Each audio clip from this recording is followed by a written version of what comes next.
मोटापा और शारीरिक समस्याओं का संबंध एक गंभीर मुद्दा है, खासकर जब बात पीठ दर्द, घुटनों में तकलीफ और गर्दन में खिंचाव की होती है। क्या आपने कभी सोचा है कि ये समस्याएं एक दूसरे से कैसे जुड़ी हैं?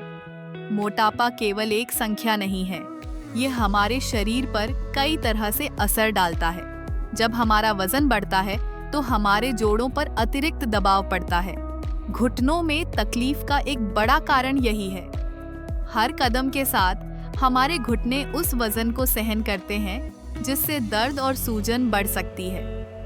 इसी तरह पीठ दर्द भी मोटापे से जुड़ा हुआ है। जब हमारे शरीर का संतुलन बिगड़ता है, तो हमारी रीढ़ को भी अधिक मेहनत करनी पड़ती है, जिससे दर्द उत्पन्न होता है। गर्दन में खिंचाव भी इसी का परिणाम है, क्योंकि हम अक्सर अपने शरीर को सही स्थिति में रखने में असमर्थ होते हैं। अब सवाल यह है कि मोटापे को कैसे नियंत्रित किया जाए। इसके लिए 4 प्रमुख स्तंभ हैं: डाइट, व्यायाम, फिजियोथेरेपी और नींद एवं तनाव प्रबंधन। डाइट का मतलब है संतुलित और पोषण से भरपूर भोजन। हमें जंक फूड और शर्करा से भरपूर चीजों से दूर रहना चाहिए। हरी सब्जियां, फल और प्रोटीन से भरपूर आहार हमारे लिए फायदेमंद होते हैं। व्यायाम एक और महत्वपूर्ण पहलू है।